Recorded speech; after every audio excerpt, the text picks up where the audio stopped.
Robots took my podcast, man.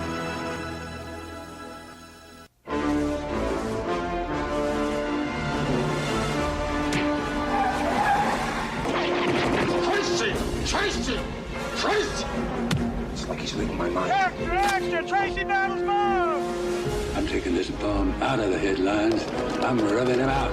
Hey, Tracy, watch out! Leave Tracy to me. I say we kill Tracy now. You challenge me, we all go down! Are you gonna arrest me? I want to know who killed Lips Manley. Whose side are you on? The side I'm always on. Mine. What? What's the word out? This territory is my territory now.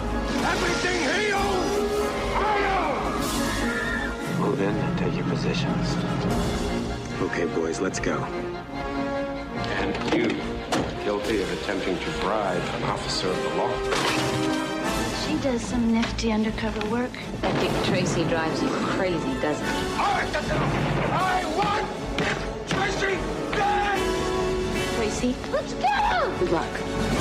You have just said goodbye to oxygen. Aren't you gonna frisk me? Stupid cop. Tracy? Warren Beatty is Dick Tracy.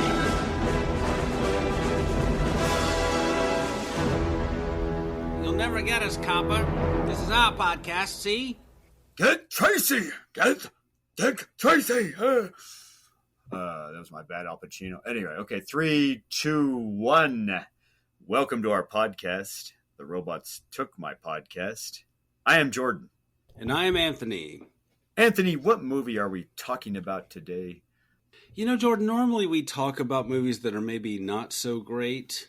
Or movies that are like maybe not great, but there's something interesting about them. They could be better. Or good movies and why they're not great movies.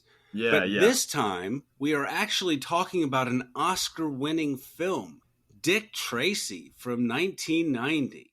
Oscar-winning, you say? Yes, How sir. so, Anthony? Well, we'll talk about that at the end of the podcast. But this was a big film of its time in a big year. It did open big. I mean, this is from the year 1990. It's a year after the big opening of Tim Burton's Batman movie with Michael Keaton starring in the role with Jack Nicholson as the Joker.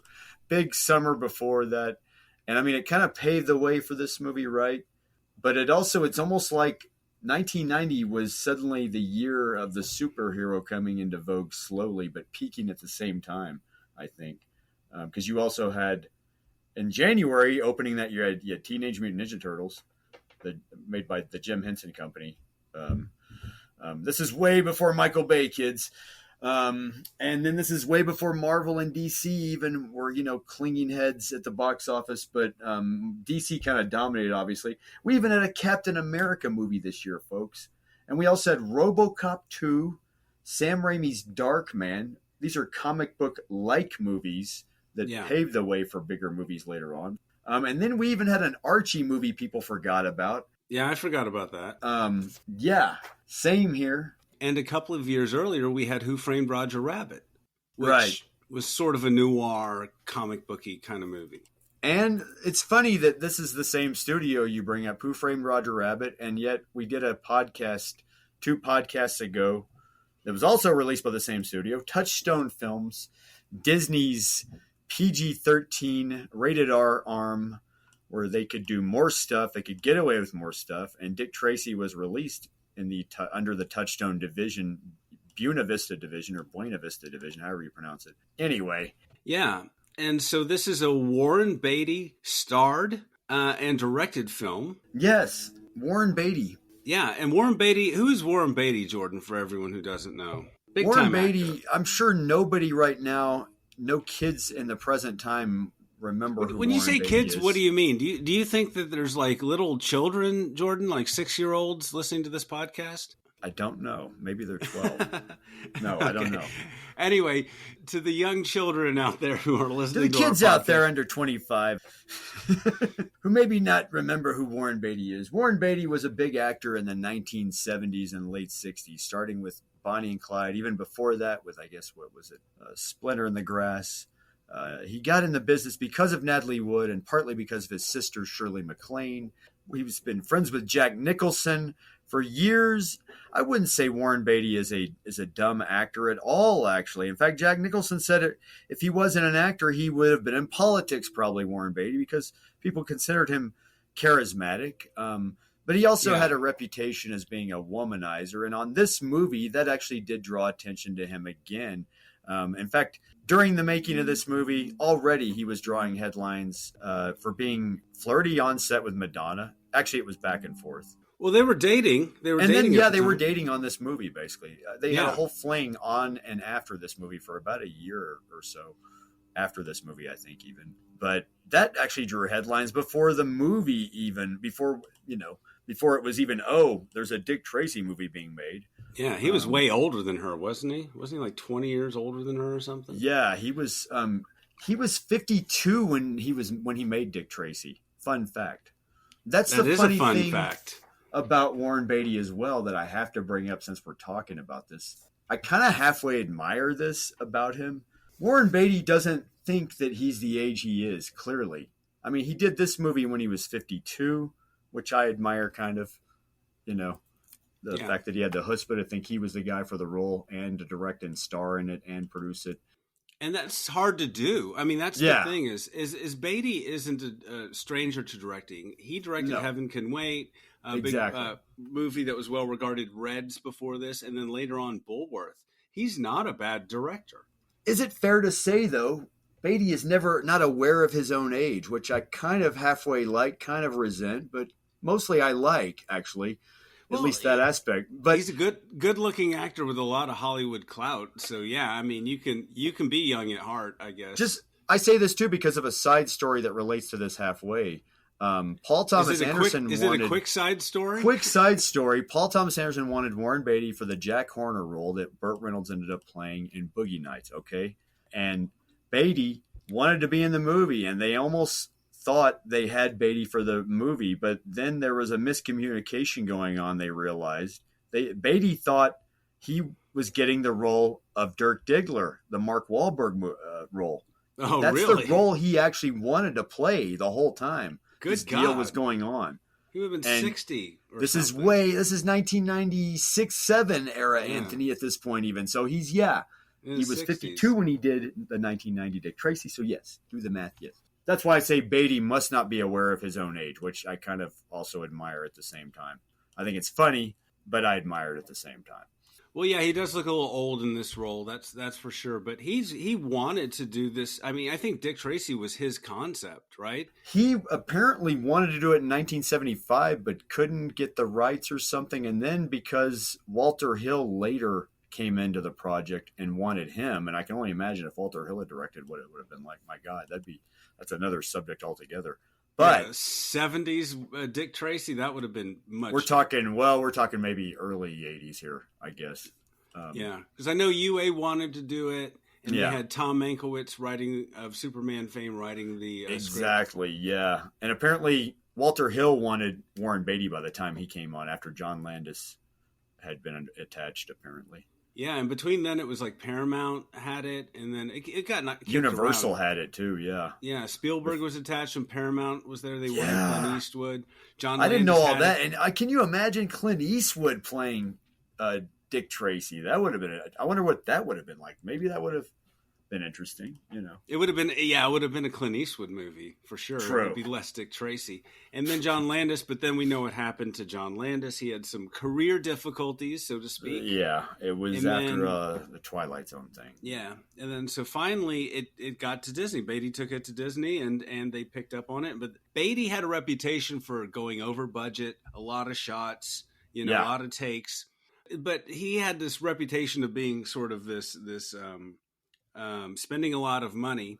Yeah. And so Disney was like, okay, we'll make this, but if there's any overages, it's going to come out of your stake as producer and, star and all that. So yeah, this was, like you said, made during the sort of what I'm going to call the silver age of comic book movies after Batman. And yeah, it's almost like they're coming more into vogue again, though, at the same time. This is kind of like.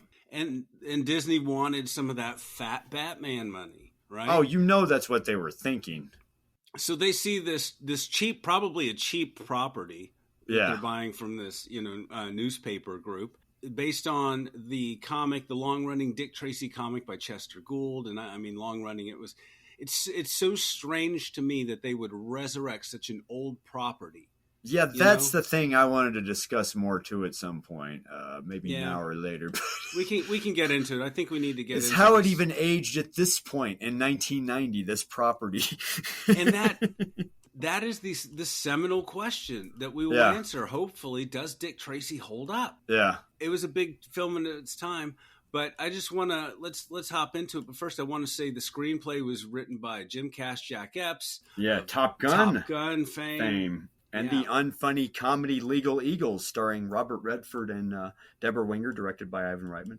Ooh, stab! Oh, sorry. Secret of My Success, Turner and Hooch, and the great Anaconda, and Flintstones Viva Rock Vegas. This was a screenwriting powerhouse duo. And I see an Irving Thalberg in the future for these guys.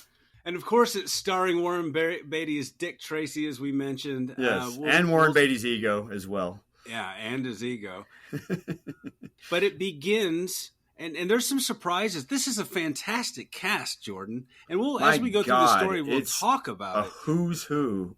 Big People actors, may not realize even, and kids may not realize watching this movie, what a cast this was. Big actors, and then fantastic character actors all throughout as well. And so everybody you can think of. I mean, everybody from the 70s and everybody from every era of Hollywood in this movie. Yeah. Okay, so we begin with a very interesting shot of a gun, a watch, and a radio. And I might also add the Touchstone logo is in black and white here, I noticed. Yeah. Which I've only seen on another Touchstone movie, Ed Wood. Tim Burton directed. Anyway. So, we see the gun, the watch, and the wrist radio, which Tracy has, which are his calling cards. And then he wears a Bluetooth, a 1930s Bluetooth on his wrist.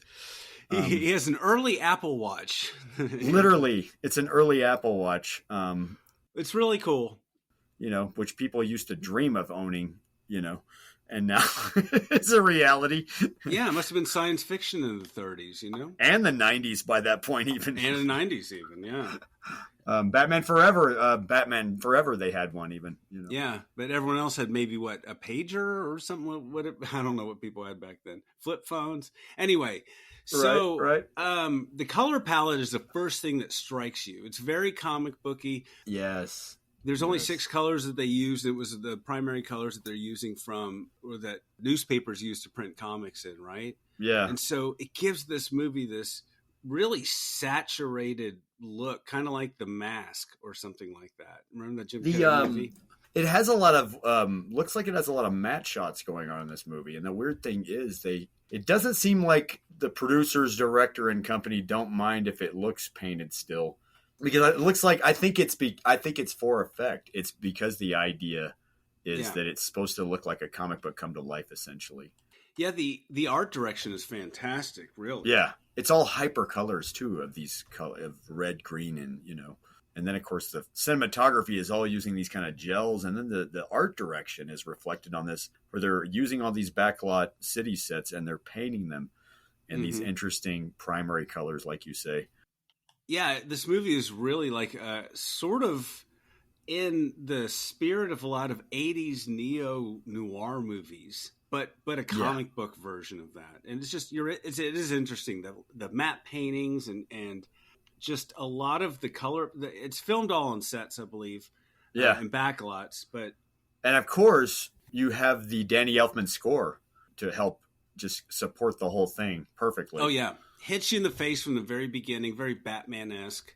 It's Batman-esque, but it's also very Gershwin-esque to separate it from Batman, which is, I am a fan of Danny Elfman, have been lifelong, literally since I was 12, probably 13, honestly, so anything he does, I just think is great, honestly, most of the time.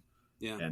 But I think this is him doing more, there's a little of that Batman action serial feel as well going on, dun, dun, dun, dun, dun, dun, dun, dun, but yet at the same time it goes into this Gershwin romanticism.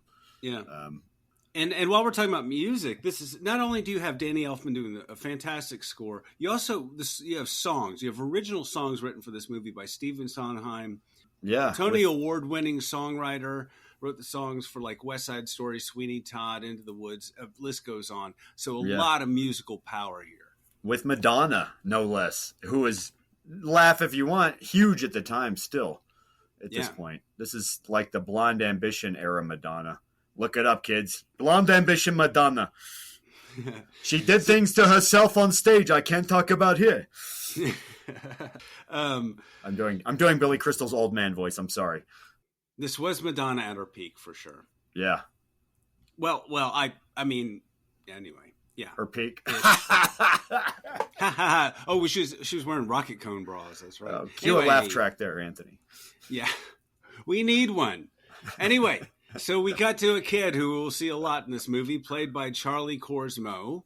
Yeah, after this is like they had a nationwide audition for this role. Mm-hmm. And that's what's crazy about it. And then I think they really did find this kid out of nowhere, more or less. I don't think he'd done anything before this, although after this he did a lot of stuff after this. He got a lot of work, this kid, after this. It opened some doors, this movie. Yeah. And his name is The Kid. As we find out, and he pulls a remarkably clean sandwich out of a dumpster to eat it. It's amazing. Not even an avocado-looking sandwich. Yeah.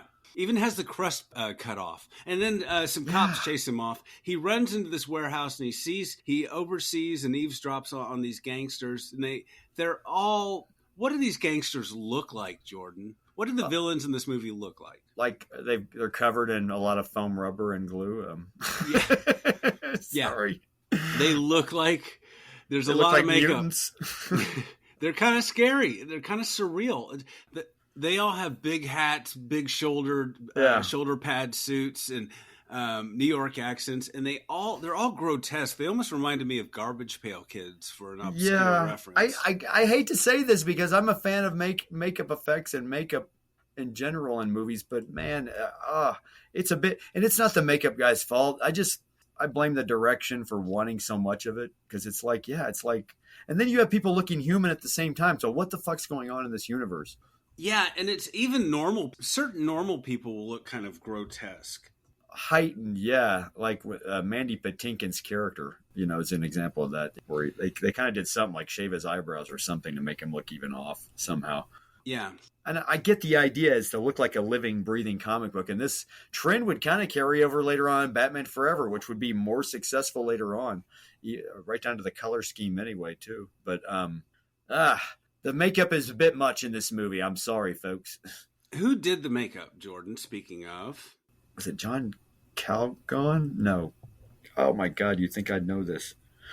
Doug Drexler and John Caglione Jr. That's what it was. Doug. Yes. Okay. I'm embarrassed. I'm sorry. Probably their biggest film to date. I don't know. I mean, they did regular makeup, it seems, but yeah. So they had the task of doing. I can't even count how many people that they had to put like advanced prosthetics on. It's mind-boggling. Oh, back then, and I'm sure, this is when makeup. This is like Back to the Future Part 2 era when makeup was changing, and I think they were coming up with new adhesives beyond Spirit Gum. They were coming up with different types of foam latex that could move better with the actors, muscle features, that kind of thing. So, this is definitely when makeup effects were going above and beyond already and in the technology area of makeup effects. Yeah. And so anyway, these gangsters are sitting there all talking about gangstery stuff, and then the car busts in, and this other gangster, Flat Top, steps out. And he's got a flat head, and is this the guy? This is the guy played by William Forsythe, right? The great William Forsythe from Raising Arizona. Arizona. He played. List goes on. He played Al Capone on TV, I believe. Yeah. Just a great character actor, or just a great actor, I should say. Definitely a great actor. Underestimated. And everybody else may know him from Devil's Rejects as the police officer after the criminals in that movie. I barely remember Devil's Rejects. Sorry, Rob Zombie. Take a day to read his IMDb profile. But anyway, list goes on. Yeah. Yeah. So anyway, he busts in and shoots all these gangsters. So we begin this Disney movie with a bunch of gangsters getting shot. Yeah. And then he just starts shooting at this wall. And then we cut to Dick Tracy in the theater. Yeah. I mean, it looks like so far a hypercolor acid trip version of a Warner Brothers gangster movie, basically. Oh, it's crazy looking. Right down to the Tommy guns, you know. And he is with his girlfriend, Tess Trueheart, played by the fetching and wonderful Glenn Headley. Yeah. What a beaut. Yeah. So he gets a call on his Apple Watch, and then there's a crime, and then he arrives at the scene of the crime, and Flat Top just shot Eat Lead Tracy in bullets on the wall. And so he's leaving the theater, and he's mobbed by reporters. And it's amazing. He spends 2 minutes at a crime scene. Dick Tracy does not linger at a crime scene. He is the only person. There's nobody else really looking into things. No CSI back then, folks. I guess. No. I don't know. No, but yeah, I guess they did things quick in this universe of Dick Tracy's. Yeah, which is set in the 30s, 40s, whatever. Yeah, as we see, there's evidence problems in this movie all over the place. But anyway, so they're asking about Big Boy and the crime spree in the city and et cetera. So that sets our stage here. Nice action-packed opening, yes. Yeah. So then we see Breathless Mahoney, played by Madonna. And she's on stage doing her best Jessica Rabbit impression. Yes. I don't know why. I kept going back to Roger Rabbit for some reason. Like, Roger Rabbit did it. You know. Anyway. And I think this is probably one of Madonna's strongest performances, playing herself. Madonna back then, I hate to bring this up. Sorry, Madonna. But in the press, she was thought of as box office poison pretty much most of the time, because everything she was in, even up to that point, was pretty much a bomb.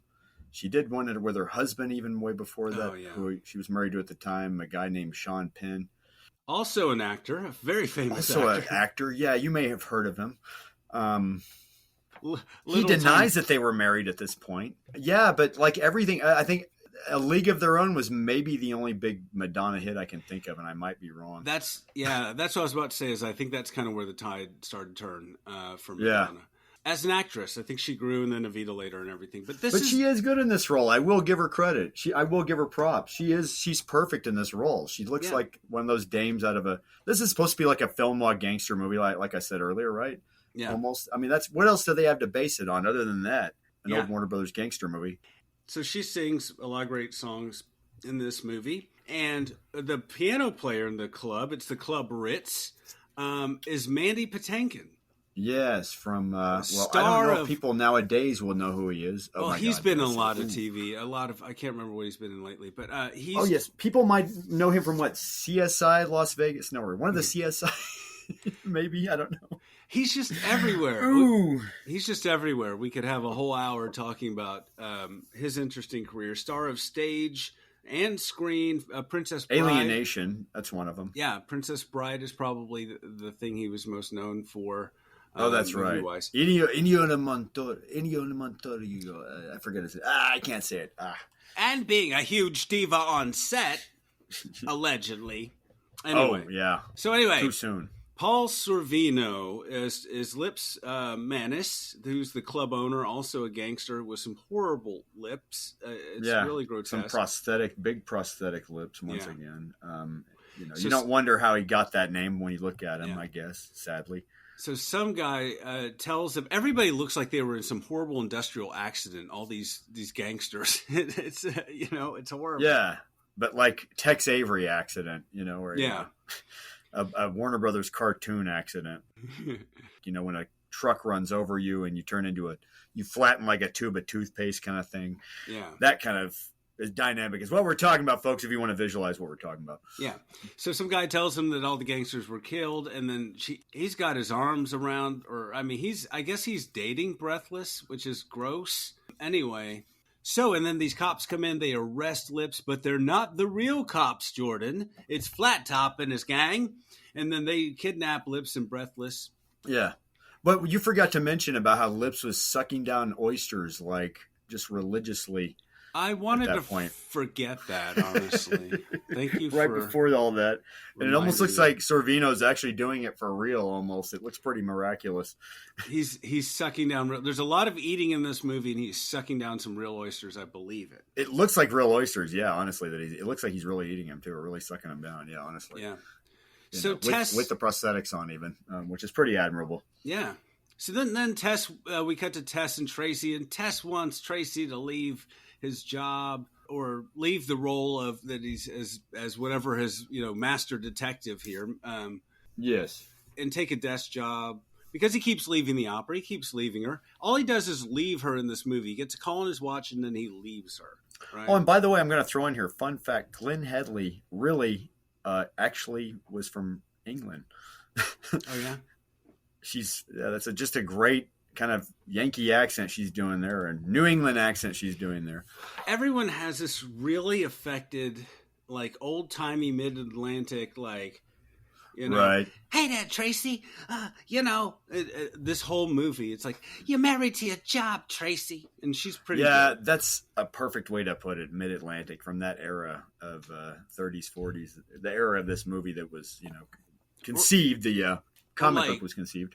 Yeah, like New Yorky kind of. I don't know, old-timey radio voices going on around here. So it's like this proper kind of accent where you talk like this, yes. Yeah. And then so the kid is there from earlier, and he steals this guy's watch, and Tracy chases after him. There's a pretty good train effect, I thought, in this scene. Pretty good practical train effect as they're running along the train. Yeah. Good model or whatever that was. Because there's no CGI in this movie, Jordan. This is all practical effects. One of the last big movies, I think. And the thing is, too, I think almost all this is shot on, like, this is an old-fashioned movie in a way still from this era, because it's all on a studio. There's nothing really, I don't think there's any real locations. It's either backlot city with practical, anytime they're in an interior, it's a practical diner set in a city set, and then they're in a soundstage set inside of a soundstage most of the time. I mean, they're literally, I don't think they left the lot, so to speak, at all. Oh no. You're right. Nothing is real here. It's all effects too. Every time they have a big shot like that where they're where there's a train and they're outdoors, and I think it was all shot on the Warner Brothers lot. I mean, literally, and it's amazing because they paint everything.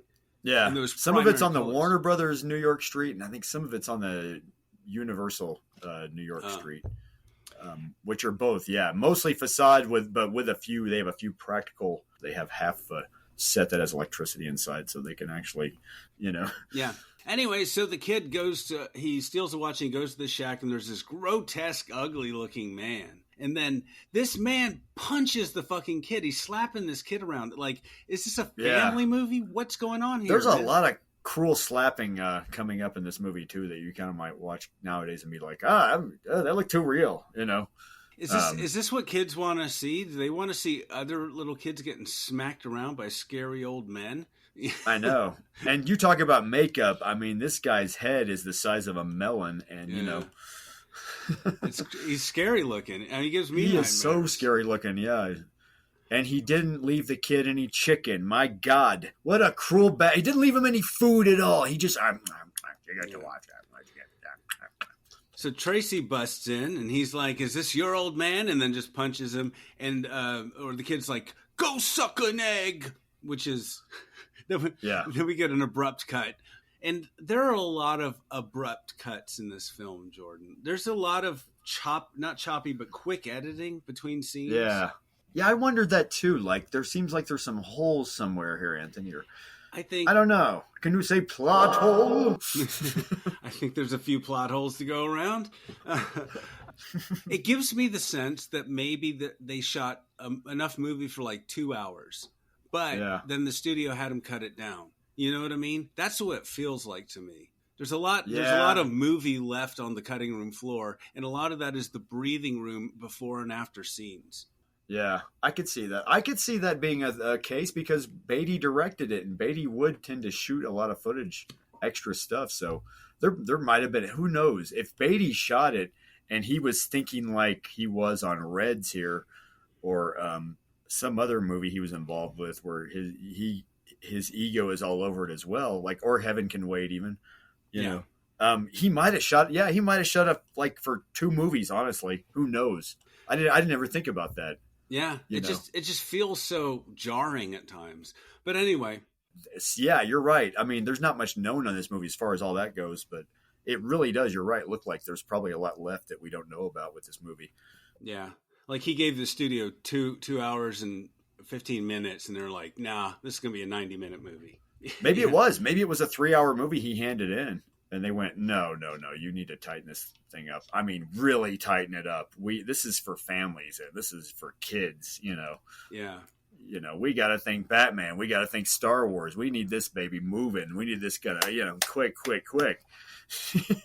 Yeah, things need to happen in this movie. That was a 1990 executive talking to Warren Beatty about Dick Tracy, folks. That was my... Beatty, you got too much movie here, all right? Too much movie, yes. Quick. You got to move, baby, quick. You had 20 minutes of Dustin Hoffman doing this mumble thing. Yeah. And Hoffman doesn't even look like himself. He looks like a wax figure of himself from Little Big Man. And you can't understand him, and he's pointless in the story. We'll get to that. Yeah, I'm sorry. I was going off the rails with that impression into Hoffman. But but I mean, like, they paid for Hoffman, so they're going to use him. But God damn it, that might have been when the budget was so high on this movie. Was probably the salaries. Yeah, because Beatty probably paid all these people properly because these are all people he knew. Buddies. He knew Al Pacino. He knew Hoffman. Yeah. He probably called them all up and was like, "Hey, buddy, I got a job for you." This movie was cast at a party. You know what I mean? Yeah. No shit. These are all like Warren Beatty's drinking buddies, basically, in this movie. Yeah. Anyway, so we meet Big Boy Caprice, who is like the biggest gangster in town. They've kidnapped Lips, remember? And so he's trying to muscle Lips into selling him the Club Ritz, along with Breathless. I guess she comes with the deal. But anyway. Oh, that's right. And he's doing it mafia style, basically. Yeah. And so we see Pacino in some really unnecessary prosthetics, playing Pacino, or almost doing a caricature of Pacino. It's really weird. It's weird, man. Yeah. Boy, did they cover his face in this movie. That kind of bothered me. Like, they left so less of his face that you hear his voice, but come on, I need some Al Pacino left in the face. Come on, let me see some of his face. Yeah, is that asking too much, Anthony? I'm sorry. He's like Darth Vader. There's a little bit of humanity left in him, but he's mostly makeup and prosthetics. It's Al Pacino in a mask. Yeah. I'm sorry. Oh my God, it's just too much. Come on, Beatty. What were you thinking, Warren Beatty? Yeah, and I was just thinking about all these actors having to sit in a makeup chair for 4 hours a day. You know what I mean? Yeah. I feel bad for him. That's another thing. Why did some of these actors? What was up with covering some of these actors with so much rubber at the same time? And then, I mean, like it's a bit much still. I'm sorry. That's the thing with prosthetics. You need to find a nice balance between the actor's face and the prosthetic.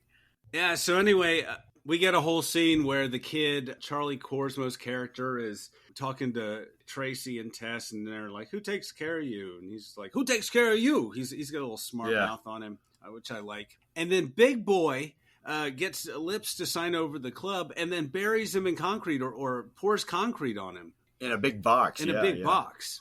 It's really kind of freaky in a way. Yeah. Well, you say Roger Rabbit. It's almost Roger Rabbit-esque looking again, too. It is. There's so many parallels between Roger Rabbit. It's kind of weird. But anyway, so Dustin Hoffman plays Mumbles in these scenes, and he has nothing to do. He's just mumbling, peeking into the room for no reason, like in some second unit shot. It's just very weird. Nothing to do.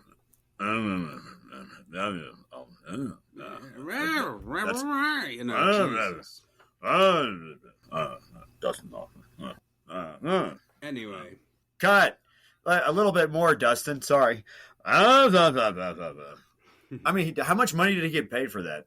Oh man, he built a house with that money. Anyway, God, that's sad. So Beatty sometimes remembers to do an accent as Dick Tracy, and then he's called off. And I never know how these things are discovered, but he's called off to the scene of Lips' death. But I'm very confused because Lips isn't there. So is it, I guess, the death of the cop or breaking and entering? I don't know.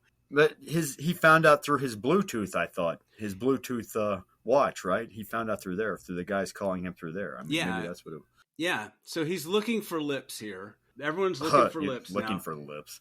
He's looking for Lips in all the wrong places. Sorry. So then he finds an earring belonging to Breathless and some walnut shells. Now, these walnut shells are important, Jordan. Remember that. They come in. Oh, that's right. Because somebody likes to eat walnuts. One of the characters likes to eat walnuts. Mm-hmm. Some walnuts, yet another outdated thing. So then he arrests Flat Top, and then we get the great character actor Seymour Cassell, Tracy's cop buddy. He's just great.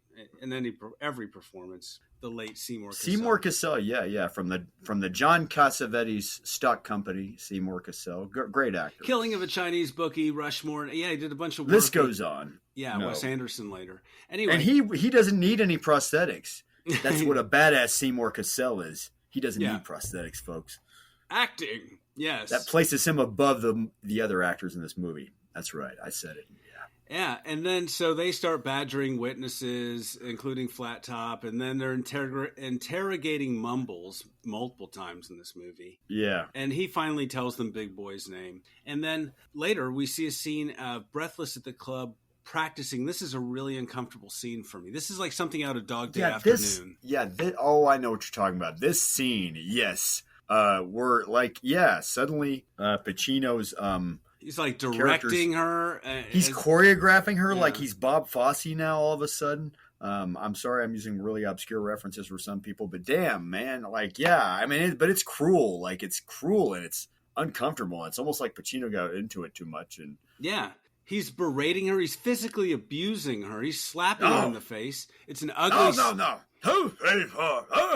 Oh, faster. Yeah. And I know it's the 90s, but still, it's an ugly and weird scene. A lot of slapping, yeah. A lot of slapping that looks a little too real, maybe. I think Madonna was into it. But anyway, we see in the... You think she was? Probably so. Let's talk about this. Let's talk about what we've done. No. We'll talk about this. We're going to change the podcast gears right now, folks. Cue the music, Anthony. Yeah.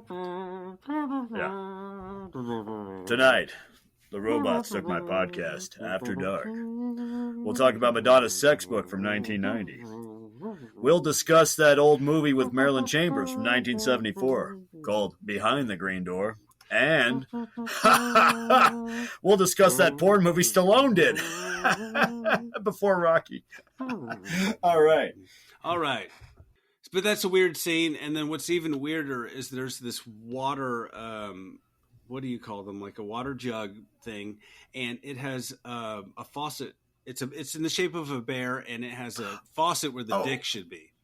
Yeah. That looked like a weird, and that's what it's got. And then that was the one that, it's got the recording device in there that he catches Mumbles talking on. Later on, it's a Shonda. Yeah. This is a kid's film, Jordan.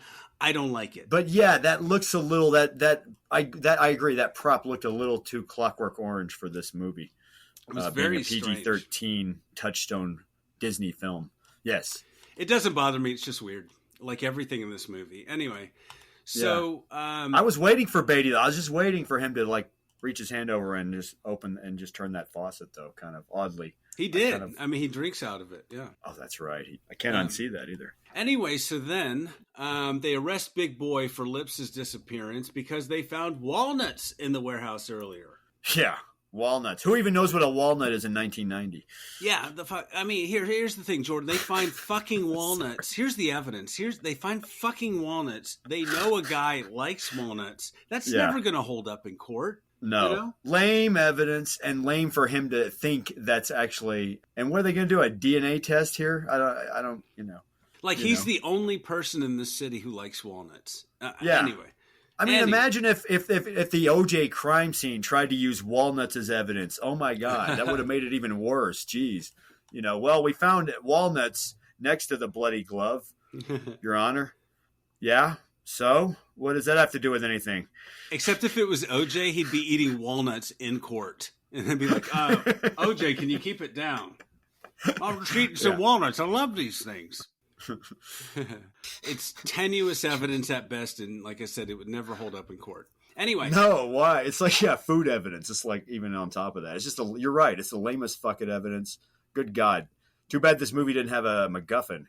Yeah, and so Tracy wanders into Breathless's dressing room there at the club, and he wants to know who kills Lips Manless, and then Madonna starts to Madonna hard, right? Oh yeah.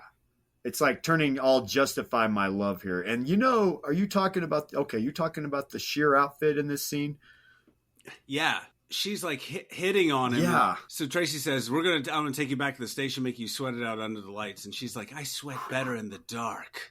It's good campy dialogue, and it works about 50% of the time, but it belongs in this movie. I don't know. It's so over the top. Who wrote that dialogue, I wonder? Was it Madonna or was it Jim Cash, Jack Epps? Like, are they listening to that dialogue going, don't fucking blame us for that. We didn't fucking come up with that. That was on set. I don't know. It really just feels like Madonna and Warren Beatty bedroom talk. Like, you know what I mean? Like, they're just going at it. It's crazy. Can I say this? I don't know that I saw this. You may say this, Jordan. Carry on. I saw this movie in the theater and I didn't remember that at all. I was a little kid and I oddly didn't remember that. And seeing it now, I'm like, whoa, this was in a PG-13 movie? Fuck. Because she's topless, folks.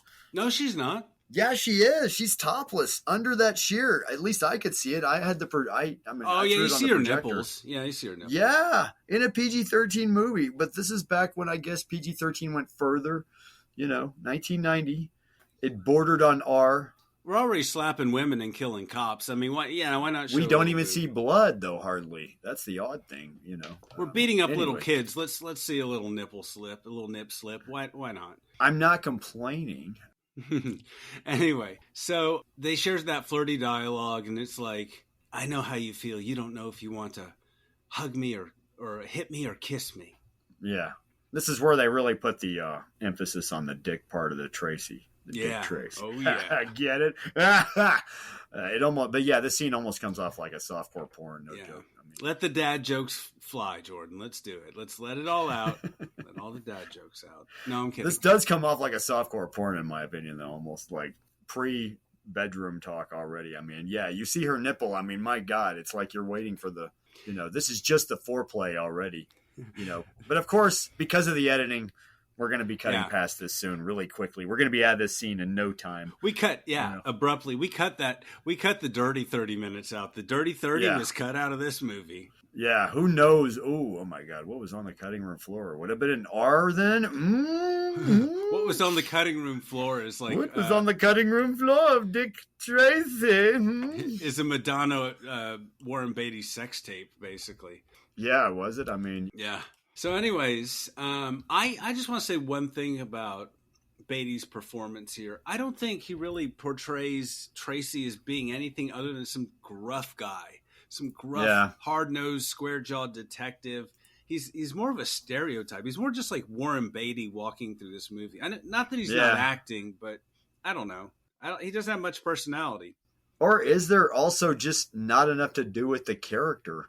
The character's always doing. He's not, see what he's thinking, and I mean, because he's not really like Superman or Batman. He's not that kind of superhero. He just doesn't. He doesn't like every time he puts on his yellow coat. It's not his superpower, really. His yellow coat and hat are not really. I guess is that his superpower when he puts on the yellow coat and the yellow hat. Yeah, he blinds us and he distracts everybody from what's going on with that garish yellow coat. Like, hey, everybody! He walks into a room and all you see is the yellow fucking coat. Man, I'm gonna say something now, and it's gonna be controversial, but yeah, he looks like a pimp even for that time period. Okay, that is a pimp outfit, whether you love it or not. Pimp Tracy. He might look cool. And yeah, his name is Dick Tracy. Pimp name also, even for that time period. That is a pimp name. Pimp Tracy. Yeah. That's a movie I'd like to see. Let's see that version. Yeah, let's cast somebody, somebody else in that. Anyway, our fan film, Pimp Tracy. Yeah. Anyway, we see a lot of really interesting noir shots where there's the focus is on the foreground and weird noir framing. Like we see Tracy shaking a bag of walnuts, right? And there's two lab techs in the background. He's like, there's no fingerprints on this. We can't get Big Boy. Of course, they're fucking walnuts. How are you going to get fingerprints off of fucking walnuts? They're all ridged and shit, Jordan. What the fuck? And hello movie of all things. They can barely get fingerprints off a window, much less walnut. Yeah. And did they have? And yet he put the earring in his pocket earlier in that when he was collecting the evidence because there was that earring that we find out might belong to this other character. And that earring probably would have had fingerprints on it, really, technically. Well, I don't know. I mean, if we're trying to get fingerprints off of walnuts, I don't know. But anyway, and also, did they have fingerprints technology in the 30s? Was that pretty common? Oh, I guess if they have, I guess if they had Bluetooth watches, Yeah. radio watch back then, maybe they had DNA in this alternate universe, 1930, 40. You know, I guess it's just like the Shadow. How the Shadow has this technology. Yeah. You know, I'm talking obscure here. Like probably young people are listening to this, going, "Who the fuck are they talking about? The Shadow? Who?"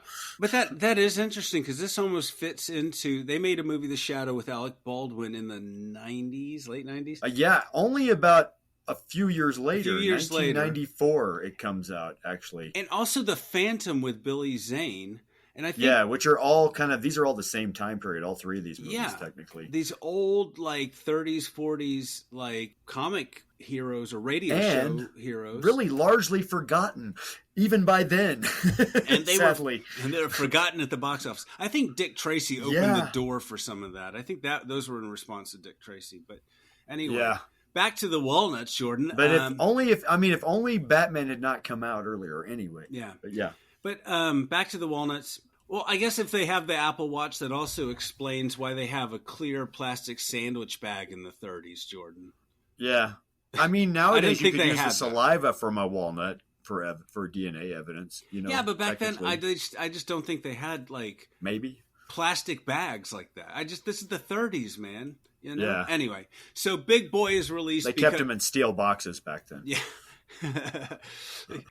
So anyway, Big Boy is released because they can't get fingerprints off a freaking walnut, and he blames Tracy. He's like, Tracy's out of control because this world doesn't make any sense on this level.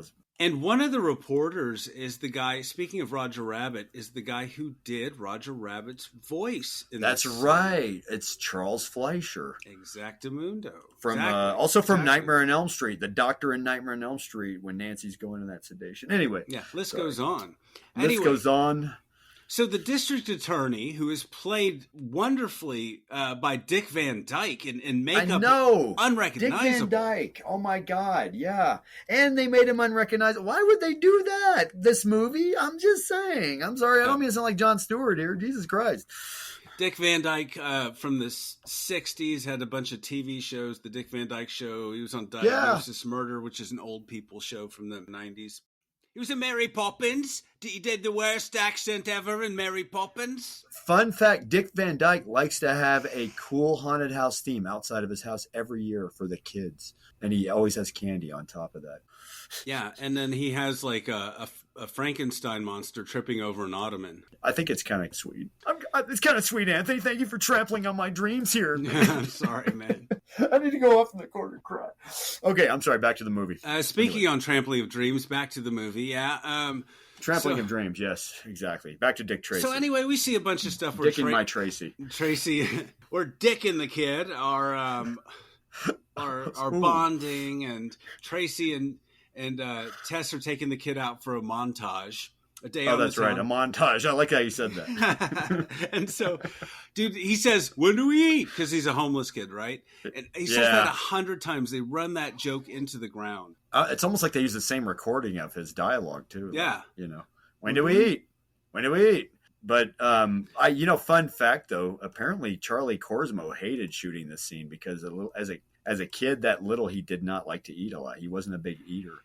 He sounds like he was probably a picky eater like any kid. Probably only ate McDonald's chicken nuggets and fries, and that was it probably. But he didn't like all those scenes apparently where he's got to tear into all that stuff constantly like a starving kid. Yeah, I thought that same thing in my notes. I said, poor Charlie Korsmo, he's got to eat all this food, and you can tell in the final scene, it's just like he's got to eat some sort of. He looks like he's about to vomit a couple of times. Yeah, honestly. Poor kid. I'm sorry. The poor kid, yeah, but he's probably having to bite into stuff he doesn't like either. Yeah. So Tracy takes Tess home, and he's a tough guy. He's hard boiled. It's hard for him to talk about his emotions, Jordan. So he's trying to ask her to move in with him, and right as he's doing that, a really good scene. The kid shouts, and a car comes. I guess it's flat top, and there's a drive-by shooting. They fucking shoot up everything. And Tess at that point has kind of had it, but she's like noir upset. Like she's guarded. She's hiding her emotions. And then she quietly, dramatically states that she doesn't want a part of his life anymore. It's kind of like, choose this life or me. She's not rattled by almost fucking dying by being shot by gangsters. She's just a little over having... Meaning she just sniffs. You see a little teardrop in her eye, and she sniffs kind of and just kind of sniffs it off. Hey, Tracy, you gotta pick between me and your bullet-riddled cause, you know? Yeah. Oh, Glenn Headley's great in this movie. No, honestly, she really is. She really possesses that. I mean, she portrays that role perfectly, though. That Damon distress. Yeah. You know? And she's kind of a strong character as well at times, we see. And yeah, I want to see more of her, but, you know, hey. Anyway. She's another reason why looking at her in this movie makes me wonder what this movie would have looked like. I don't know if I said this earlier, what it would have looked like in black and white or sepia, or like the way Sin City looked later on, Robert Rodriguez's Sin City. Yeah. You know? It has strong Sin City vibes, except for the really bright, garish color palette here. I can see Beatty wanting to do something like that, but Touchstone, even at that time especially, probably going, no way, color, baby. And that's probably why it's hypered up, honestly. And I think in high def, it's even more obnoxious, the color. It totally is. It looks even more hyper. Good God, it looks like it was more than I remember, honestly. Yeah, it's distracting. But I think that's what 90s audiences wanted. It was a different time, Jordan. It was the 1990s. Rob Zombie on the recent what was it, the Munsters movie that he did? Oh God, I heard about that. He wanted to do it in black and white, but the studio said, of course, no, and so that's why he did it in hypercolor. I would just wonder if that's the same thing with Warren Beatty, honestly. You know, I don't know. He was the director and producer. I assume that this was his vision. Yeah, I assume, but I don't know. Anyway, so in the next scene, next comic panel swipe or wipe. Next, we abruptly cut to Breathless enters. There were a lot of serial wipes in this, just like the classics, just like Star Wars later did, and then the classic serials did. Yeah, I don't know. I just remember like real abrupt cuts. That too, yes. Yeah, and then Breathless enters Tracy's office and tries to seduce him. This is really dark and noir, and there's a lot of 90s one-liners. Then she awkwardly crawls on her hands and knees on his desk. Yeah, once again, PG-13, Touchstone, Disney, brought to you by. We want this to be a kid's movie. We want Madonna in a doggy-style pose on Tracy's desk. You know? Yeah, and honestly, this looks like a softcore version of Madonna's audition for Dick Tracy on this movie. Ooh, good one. And so Tracy asks her if she wants to testify against Big Boy because they have no evidence except for those walnuts. And yeah, the walnuts. And then, like, she almost kisses him. Almost kisses his Dick Tracy. Almost kisses Dick Tracy. That's it, Jordan. Let it out. That's beyond dad jokes. That's granddad jokes, man. Okay, you can decide or not to do I laughed. that. You can put a disclaimer over that. Right here, Jordan did a naughty joke. And we cut it out because it's not fun. It's not funny. We'll leave it to the podcast audience to decide if they want to laugh at our jokes here. I didn't say anything wrong, did I? Technically, no. That's the beauty. Anyway, yeah, just get all the dicks out of your mouth, Jordan. You know, all the dick jokes. Okay, all right. So anyway, we get some great Sondheim songs here, great Madonna performances in these club scenes. Really good. And then Big Boy calls the gangsters together in sort of this Blofeld scene. It's a scene that happens in every movie where the head or main bad guy wants to get all the other bad guys together, whether it's a James Bond movie or Willie Dynamite or I don't know, any hundreds of other down movies. to, or the Book of Boba Fett even. Jesus Christ. It's like it's never ending, honestly. But yeah. It's also it's an example for exposition also. Yeah. And so it's like, let's move together. And it's always the guy who brings them together who wants to lead them. And then one guy always says, why should you lead us? And then that guy usually gets beat up or killed or something. And that's what happens in this movie. That guy who is played by James Caan. Yes. Although, I'm sorry. Yes. We get James Caan and Al Pacino in the same room together, I realized. Once again. Since Godfather. And you know what? There's nothing eventful about this scene at all. No. He plays Spud Spaldoni, and if I didn't see it, I'm sorry, I'm crying, Anthony. Yeah, exactly. Because I don't even remember this as a kid. if I hadn't have read the credits, I wouldn't have known that was James Caan. Like, damn it, dude. No, he's covered up in a little bit of makeup, a little bit And of they mustache. don't give him much to do. I know, Jordan. Nothing to do, hardly any dialogue. He just stares at Al Pacino. It's a staring contest with him and Al Pacino. Let it out, The humanity. I'm sorry. I wanted a scene like Heat in this moment, you know? Yeah. I wanted a scene like James Caan and Al Pacino acting chops back and forth, acting muscle, acting power, you know, ham and cheese like Godzilla and King Kong. No, nothing. Nothing at all. I fell asleep after this scene And then woke up later on. and honestly, the movie's given up on being a comic book movie at this point, and it's just like full noir. Yeah, like weird hypercolor gangster film. Hypercolor noir. James Caan totally wasted. You're right. Hypercolor noir is a good way to put it, though. Yes. Yeah. And yeah, James Caan probably. Yeah, they must have just propped James Caan up in a seat in that scene, wasted. It took him 15 minutes to shoot that scene, and literally, once he walked off the set, somebody handed him a briefcase filled with money. Yeah, exactly. That's exactly the way I picture it, honestly. James Caan character's Spud Spicoli or whatever he was gets blown up. His car gets blown up, and Tracy is scaling the building at the time. Yeah. And he's seen by Faceless, and so Faceless is this, you know, shadowy character with no face that is always there. Like Deep Throat. Yeah. From Watergate. And Really reaching for obscure references here. Sorry, folks. yeah. So, but he does jump on a cop car that's speeding away to Yeah. save himself. So Faceless sees him, and then the kid says, Oh, and Faceless also talks like E.T., by the way, for some reason. Faceless has this voice like... Tracy, I'll always be right here. It's like it's a witness protection kind of like audio muffling before that Yeah. was even like possible. But anyways, so then we cut to the kid and Tracy having bonding time. He's like, Tracy asks the kid to brush his teeth. He's like, you know what, Tracy, for a tough guy, you sure do a lot of pansy things. It's the 90s, everybody. It's the Yeah. 90s. I think that was Settle the clip down. they used in the trailer even, too. Yeah. And he doesn't brush his teeth, which we love, of course, as little kids watching this movie. Oh, great. We love him. He doesn't brush his teeth. We like other kids who don't brush their teeth. We like kids with bad breath. Yeah. Go suck an egg, Mom. Yeah. Anyway, pansies. Anyway, that wasn't the original line of dialogue, but that's not important. Anyway. Oh, it wasn't? No, Oh. I'm kidding. I don't know. You mean they dubbed him and he said you do a lot of, P word? Something. I don't know. I was kidding. You use the other P word, Anthony? Is that what you're saying? Yeah. So then Tracy hears a voice at the door, and it's a lady from the orphanage coming by to get the kid, because there's this whole thing. Tracy is a single guy, especially in the 30s, who can't have a child live with him. Yeah. Even though there's Tess always standing by for him, though. Yeah. Well, she's kind of out of the. Well, I don't know. We'll see. Anyway. But anyway, so he goes to the door, and it's actually Flat Top and this other gangster, Itchy. Oh, yeah. They're posing as welfare workers through the door talking to him, right? Is that the scene we're on? Yeah. Yeah, and then the kid escapes. They're using this high-pitched voice, oddly, through the door somehow. They fool him. They fool Dick Tracy. Detective Dick Tracy. Detective They fool Dick Tracy is easily fooled in this scene. Easily Yeah. fooled, I guess, yeah, by a female voice, by a really good female voice done by a guy.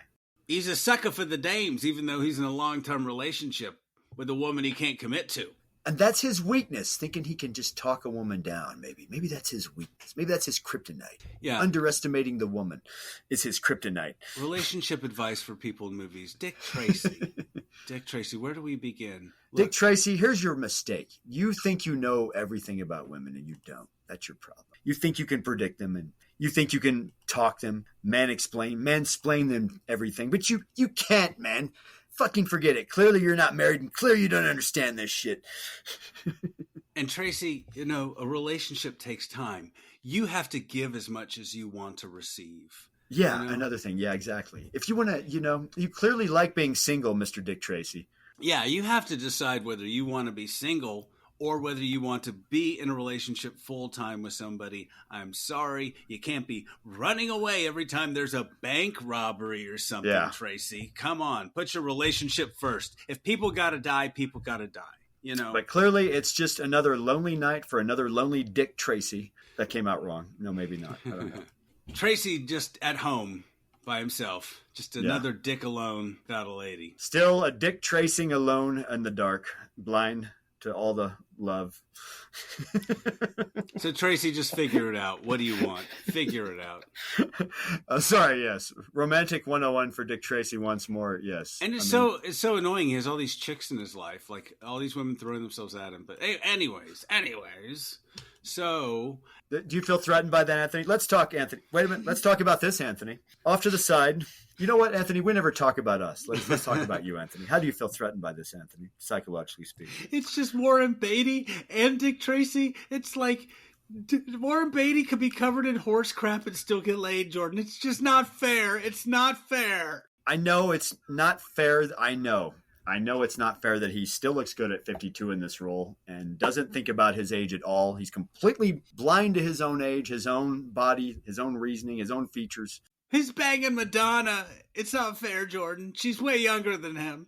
Yeah, you're right. He's banging Madonna in 1990. He's got to swat at 53. He's got to swat women away like flies. This wasn't even in the script. It's just women can't help but ad-libbing and throwing themselves at him. I know. As a male who sometimes feels lonely too, I feel your pain. Therapy through film. I'm sorry. Anyway, okay, I'm sorry. Back to the movie. Anyway, back to the movie. So anyway, Anthony's all better now, folks. I'm better, guys. I had a drink. I'm better. Anyway, so these better. And he's been in therapy. He's been in therapy. He's good.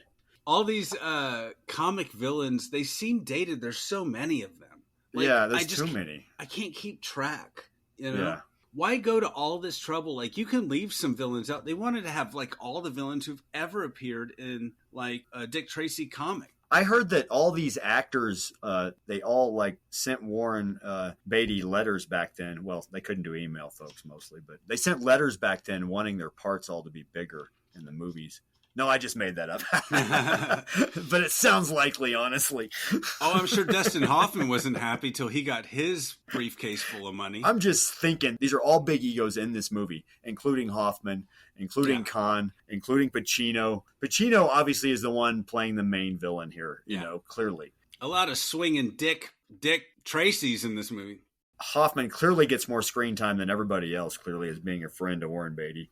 I'm surprised Gene Hackman isn't even in this bunch, but I guess Gene Hackman not in the whole drinking buddy bunch era of Warren Beatty at this point? I don't know. I'm surprised Gene Hackman and Michael Caine don't just show up because people are handing out roles. Why not? Yeah, exactly. Anyway. Hello, I'm Muggs Limey. So who would know if they left out a few characters, because it comes off like a Schumacher Batman movie, like with too many villains. Before Batman, too. I mean, hell, Warren Beatty did the bright colors before Schumacher. I mean, oddly. Yeah. I never thought I would realize that, but until now.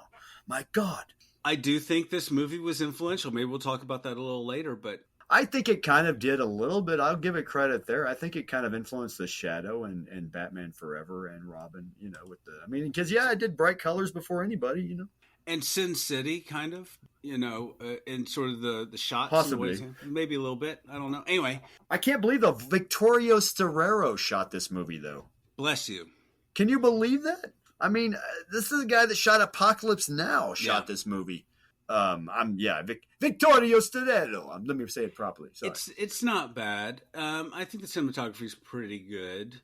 You know, it's not consistent, though. They'll use a noir shot at one point. And others will just be static, shots. It's kind of, I don't know. Anyway. Yeah. But anyway, I think this movie suffers a little bit from trying to be too faithful to the comic, if that's the thing. Having all these characters instead of just having a few. Nobody would know. Nobody knows this property in 1990. And maybe, too, it's too little too late with Dick Tracy. At this point in time, I'm sorry. So anyway, Big Boy captures Tracy and tries to buy Tracy off 15,000 clams. Yeah. The kid who is always everywhere where the plot needs him to be, he's everywhere. Exactly. The kid is the Deus Ex Machina. Charlie Korsmo's character is the Deus Ex Machina here. Yeah, he's just this all-seeing, all-knowing thing. He doesn't have a car, but he's all over the city at once. And he's looking through the window. Because he rides on the back of cars, as we find out. Yeah, he's got a way to get around. Anyway, so kind of like Michael J. Fox in Back to the Future.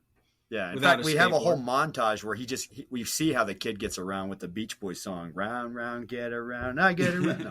And he's on the backs of cars. There's so many montages in this movie, Jordan. So it's We like have this- the singing montages where people are getting killed, Tommy gun style, gunned down, mafia style, and then we have montages, gangland style, where there's just gangland violence, Tommy guns, and that's at least. I didn't think, there was criticism back in the day from home shows and shit like that where they said there was too much gunplay. I didn't think there was enough gunplay in this movie. Sorry, Well- I'll say it. Well, we'll get to a certain scene. Anyway, so the kid's peering through the into the basement as Big Boy has Tracy and is trying to bribe him, but Tracy refuses to be bought. Jordan. Yeah. Although I love in this scene how he says, "Do you mind if I call you Dick?" And he looks at him like, and then he doesn't, give him time to answer. It's kind of funny, I think. There's Beatty's reaction is funny. A lot of innuendo in this film, for sure. Do they call him Richard Tracy at any point? No.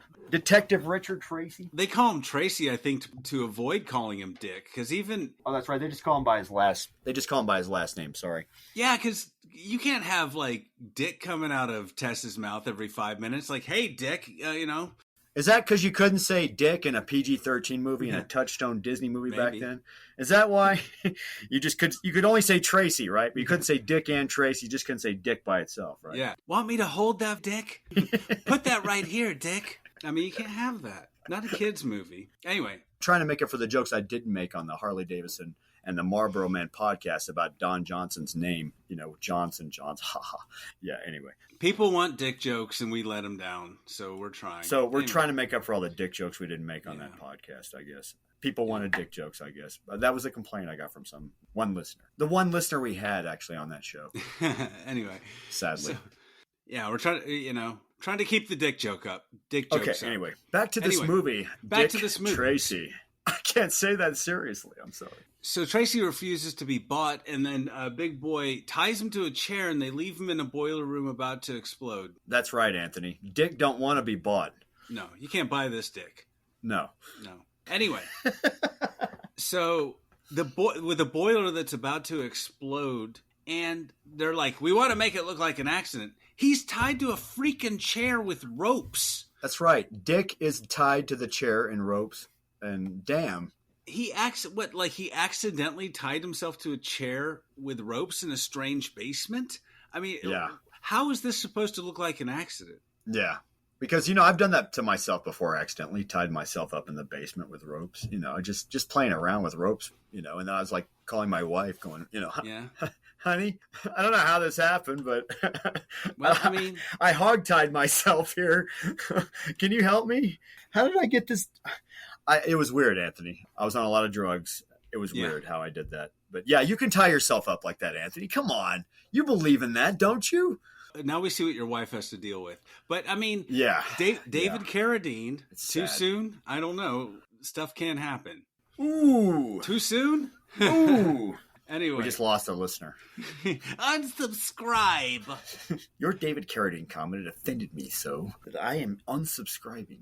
Actually, love David Carradine. Okay, No, anyway, I love David Carradine too. Anyway, sorry. I'm sorry like- for Anthony. like saying you that. said, Deus Ex Machina, the kid comes to save him, and they escape the Yes. building. It explodes. Yes. and then- oh my God. Big Boy is like, we see the DA. Hold on a second. Do your cocaine. So Get we- it over with. Yes. Okay. Better now, Jack. All right, I'm ready to go.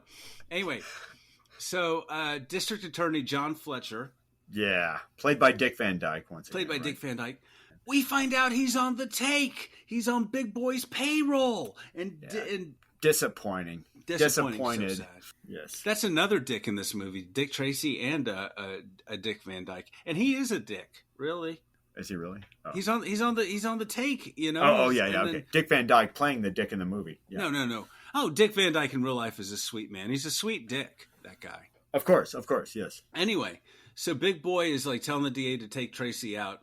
And then so later on we see Tracy trying to get at Big Boy again, but then the district attorney's like, well, that we have witnesses saying that, he didn't tie you up in that warehouse and try to blow you up. And you tried to use walnuts as evidence. Sorry, you dumb fuck. Yeah, that was a dick move, Tracy. Anyway. Yeah. Dick move, Dick Tracy. So apparently Big Boy was at a dance lesson per some witnesses and not trying to kill Dick Tracy. But anyway. So then Breathless goes to Tracy's apartment because they've been apart for too long. That's right. And Breathless goes to Dick's apartment. she's looking for some dick, Tracy. And Yes. so she's afraid to testify because she doesn't want Big Boy. So we've got Big Boy and Dick anyway. She needs Dick's help. Needs the help of the Dick. The Dick Tracy. She's Played by Warren Beatty. She's scared that the Big Boy is going to hurt her, so she goes to to see Dick. Anyway. Yeah, the big Dick. Oh, I'm sorry, the Dick Tracy. Damn, I got my words confused now with this whole shit. So anyway, so Tracy's like, he says, don't worry about Big Boy. You know, this Dick will take care of you. And so he says, Tracy's going to watch her. And then Tracy kisses her. He kisses her. He did move in. Yeah. Yes. We saw it. He moved in. We and then saw Tess it. walks in on him. Exactly. Right? With the kid. With the kid. Good God, man. Just when things were going good with her and the kid. And then this had to happen. You know, Breathless Mahoney had to put the moves on the Dick. And the Dick had to move in for the kiss. The humanity. She was quite insistent. I mean, he's really put up a good fight this whole movie. You know, but He did. That's true. But I don't know if I like Dick Tracy anymore. But I guess it was that tempting. Maybe it was that, but yeah. Yeah, it does make you like him less, right? Yeah. He's a little less sympathetic after that, especially when Tess walks in. You know, she's been loyal at his side, and then some, forgive me, floozy who sings at a club is like trying to throw herself at him. But think about that. All joking aside, though, if she had moved in for the kill, moved in for the kiss. I'm talking in dating terms. Yeah. Move in for the kill. Yeah. But yeah, when you move in for the kiss, like maybe the audience would have, maybe that's what it was. Maybe you would have liked Dick Tracy more as a person if she had moved in and kissed him, and it wasn't, if she had forced it on him instead, but no. Yeah. He kind of moved in a little bit on it. Exactly. Yes, so, right as Tess was walking in. Oh, double whammy. You're right. I think that he loses some sympathy there because these people in these movies need to be better than us. You know, they can't be as flawed exactly. As They're are. Larger than life. These are, yeah. Especially a good guy like Dick Tracy. The whole movie tells us he's a good guy this whole time, and then he does this. Yeah. Anyways, I mean, Batman was clearly Bruce Wayne the year before was clearly a single guy at least. Who, it's clear why he had problems with women. Because he's so neurotic and self-obsessed and absorbed. Anyway, go ahead. Yeah. Anyway, we need to move along. So Faceless, we see Faceless again. We don't know who Faceless is yet, but Faceless gets an anonymous. Not yet. No, we don't. So Faceless gets an anonymous tip, and then that at this. Is this where they're at the docks or no? Well, they're at the trolley parking station, and that's right. And then the 88 Keys, the piano player Mandy Patinkin, gets this letter and then gives it to Big Boy. Finds this letter. That's right. Yeah. So basically. Oh, that's right. Because the thing Faceless. tipped him off. Yeah. Faceless has tipped him off with the letter. Then that one. Faceless scene. Exactly tips him off. And then so he gives the letter to Big Boy, and he's all excited about this. He's like, Big Boy, look, this person's going to kill Tracy and get rid of him for you. Because if you do it, the whole city's going to be against you because everyone loves Dick, Yeah. But for only 10% of your money, then it's hard not to laugh on this shit. I'm sorry. Tracy I'm won't like be an idiot. I'm like Beavis and Butthead. This shit. He'll said Dick. Tracy. But for only 10% of your money, then Tracy won't be a problem anymore. Yeah, exactly. The Dick won't be a problem anymore. No. Yeah, we can make that Dick go away. Like, Dick Tracy, that is. We can make that Dick shrivel up for you. So anyway, Dick tries to bust Big Boy for gambling at the club, which in a funny scene where they just, kind of like The Sting or something. Yeah, it is very reminiscent of The Sting. I agree. Yeah, where like everyone's gambling, and then whenever the cops come in, nobody's gambling. Like all these, false walls, and the gambling tables. It's got the speakeasy feel going on to it. Yeah, like cigarette girl flips over her tray of chips. It's pretty funny. Anyway, but Tracy goes in there and tries to bust Big Boy. He's like, there's no gambling going on here, And so anyway, but it's part of Tracy's scheme. It's a diversion while they plant a bug in Big Boy's office. And by bug, I mean a giant microphone from the 30s. Yeah, it's big. with the big guy, folks. and so with the guy who's actually got to sit there and listen to Big Boy as he's talking, about his various criminal schemes and enterprises. And as we hear Big Boy talking about his different locations of crimes, this guy relays them to Tracy, and then we get that montage where Tracy's busting through, Making arrests. making arrests, prostitution, gambling, all sorts of stuff. The dick is taking name. It's the montage is better than this talkie movie that we've been seeing so far. I like that montage. It was it was fun. Speaking of, why wasn't that on the poster? Like the dick is here, Dick Tracy. The dick you've been waiting for, Dick Tracy. The private dick you've been waiting for, Dick Tracy is here. Something I don't. Yeah, exactly. Any of that. Something. If you only see one dick this summer, make sure it's Dick Tracy. That's why the movie failed. They didn't capitalize on that. Well, I don't know. It was kind of a kids movie. It's PG-13, but we saw it as kids. I mean, it was. Yeah. But anyway.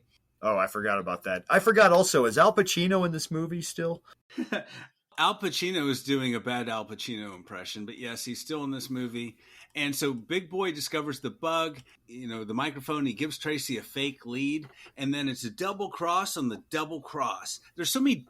At this point in the movie, everybody begins to double cross everybody. It's crazy. That's right.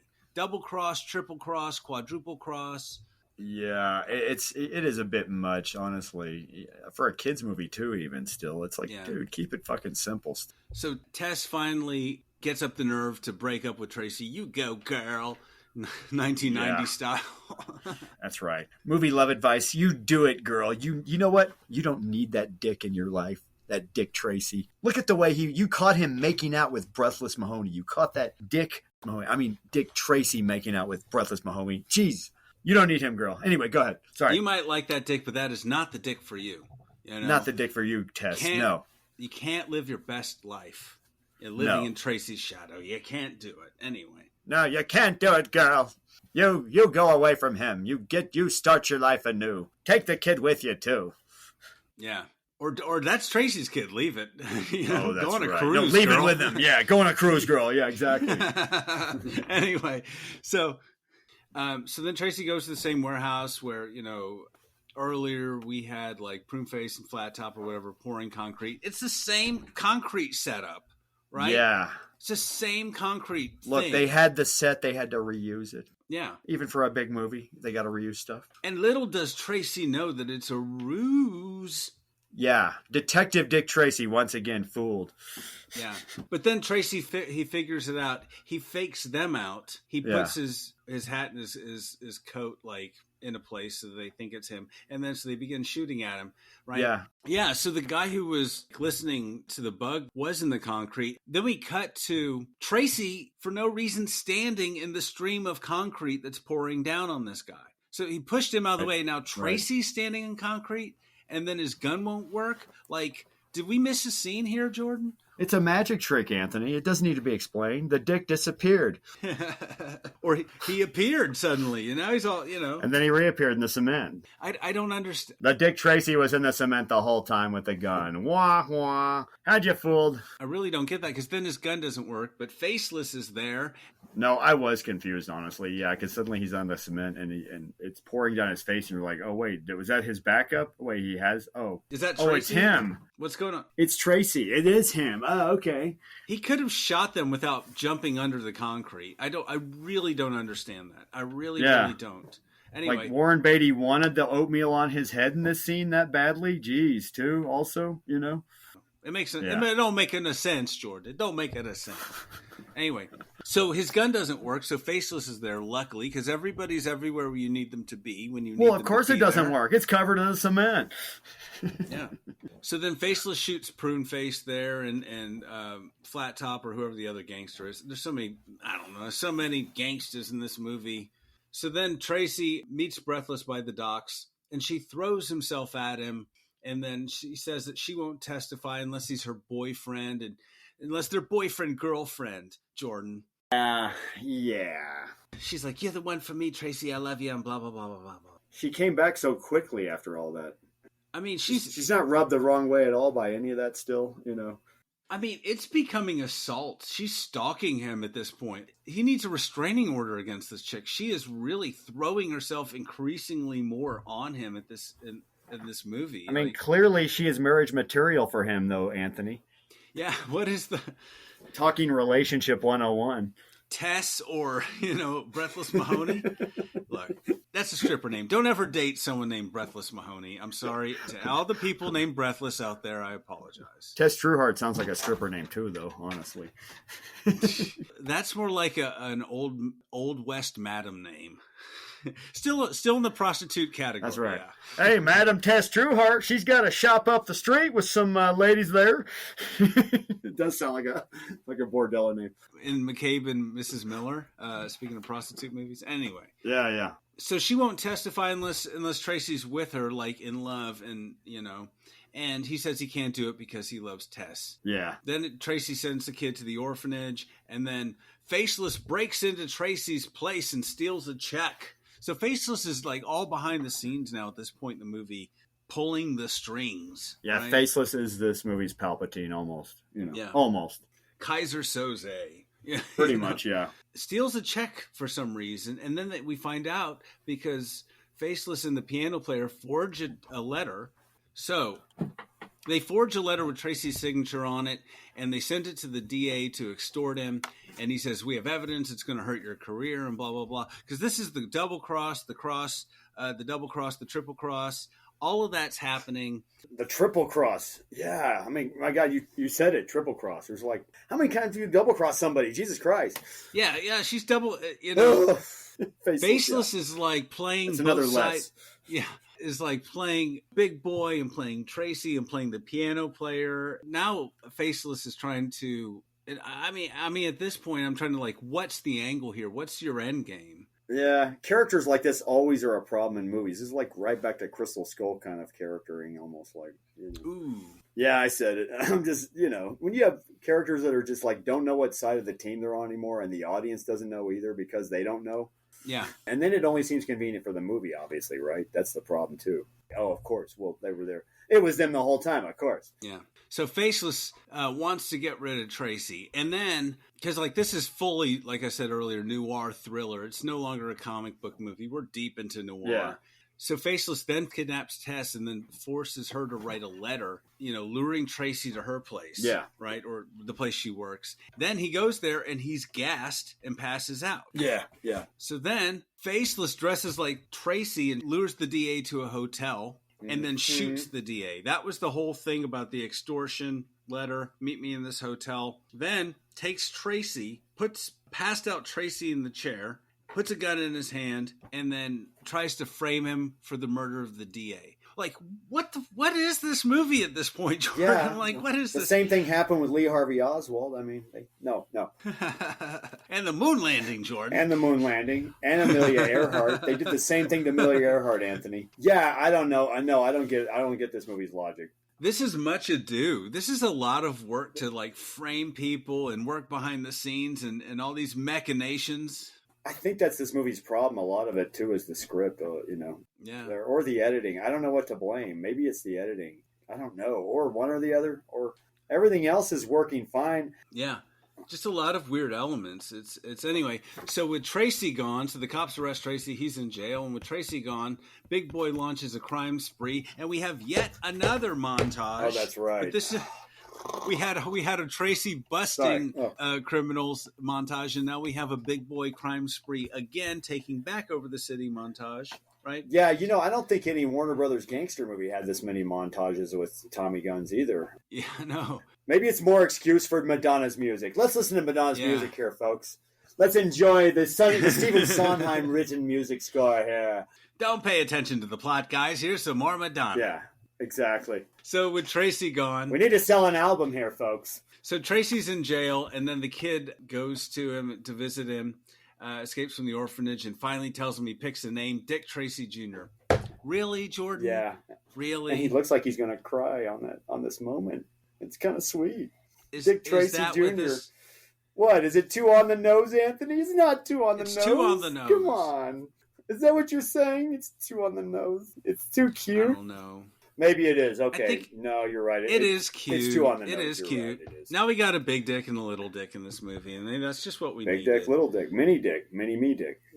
Maybe that's what it And should have so- been. Mini me Dick Tracy should have been his name on the certificate. I don't know. It's a bit much, but yes, it is Mini cute. McDick Charlie Tracy, Cosmo's Dick Tracy good. the second, Dick Tracy 2 should have been on the certificate.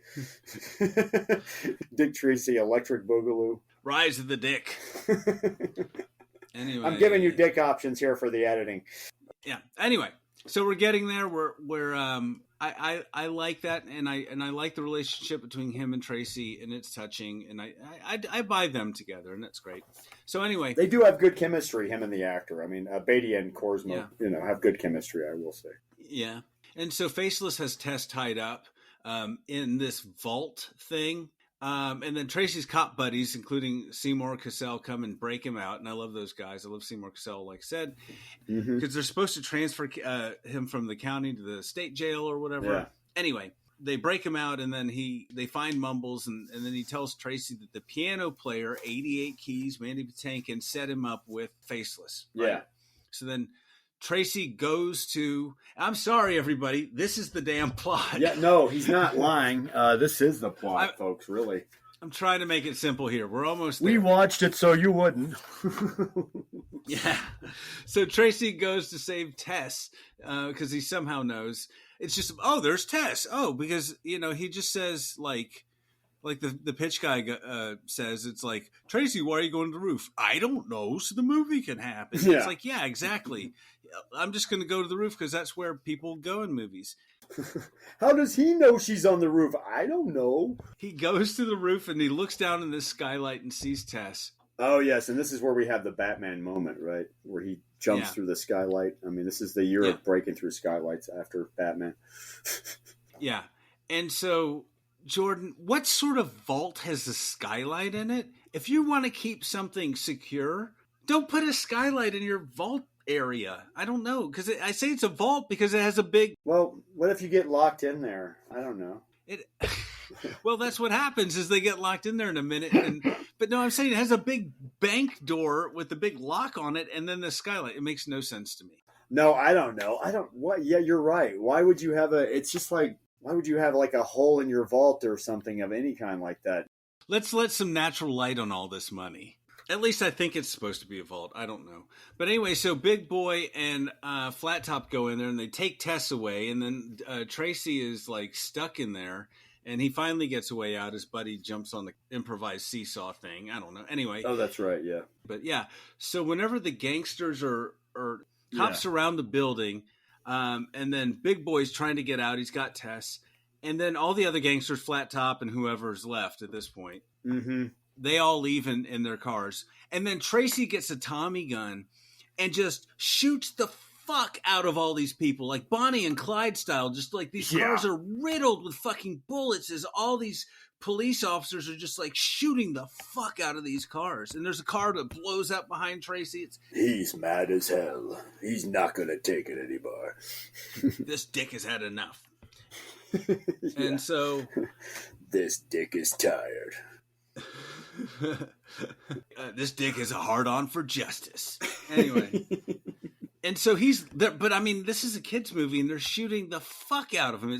I like that scene, but damn, dude, it was like you said there wasn't violence in this movie. That scene alone, there was. Just okay, like, maybe I was underplaying the Tommy, the gunplay. Yeah, back then they were complaining about the gunplay originally. Back in the day, the parents groups and everything were complaining about the gunplay. Not being they were. This is even before Batman Returns, but yeah, they were complaining about too much gunplay in this movie. They might have been complaining about Madonna too, for all that. Yeah, she was probably a bit risque, and they were like, "Hey, come on, give Dick a chance here, everybody. Come on, watch the movie." So then, Big Boy takes Tess hostage, and this happens in a lot of 80s and 90s movies where the hero at the end of the movie and the end of the third act is closing in, and then the bad guy starts to panic. Yeah. Just like the end of Robin Hood. We talked about Robin Hood, Prince of Thieves.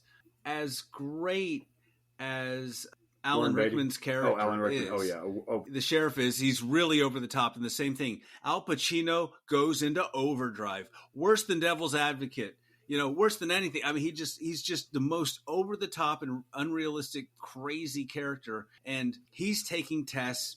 Yeah, you wonder if he's lost his voice at some point on this movie a few times. Just as much as he's yelling in this movie and screaming. A lot of his dialogue is dubbed, especially as they're running around the city here. I mean, But anyway, I mean, Tess has a good foot on Big Boy. I don't know why he's so threatening to her. But anyway, so... Right. But he's just mumbling to himself and talking to her and saying crazy things that don't really make any sense. And it's just insane. It's kind of creepy when he ties her up, though. Like, you actually see him tying her up and making her lay down and and her willingly being tied up. And you're like, ew, what's going on here? This creepy dude with makeup is tying her up. Oh. Yeah, what Jordan's talking about is Big Boy. They walk about a half a mile over to this drawbridge mechanic station or where the gears are, right? Yeah. And, Jordan, they just leave the doors open to these things. They don't lock them. And all these movies, they don't lock things, Yeah, that warehouse is just open for you to have a kidnapping involved, Yeah. Little kids can just wander in there and play amongst the giant gears. I don't know, unless are they renting that space? Is that what it was? I mean, why are you renting a space that's clandestine like that with your name? Is your name on the lease of that place? Maybe he's Big Boy, but it's the drawbridge gears. I don't know what it is. It's the machinery. How you get in there? Anyway, so there's lots, like I said, of dubbed ranty dialogue. It's just it cheapens Pacino, if you ask me. It really does. But anyway, it's okay for the movie.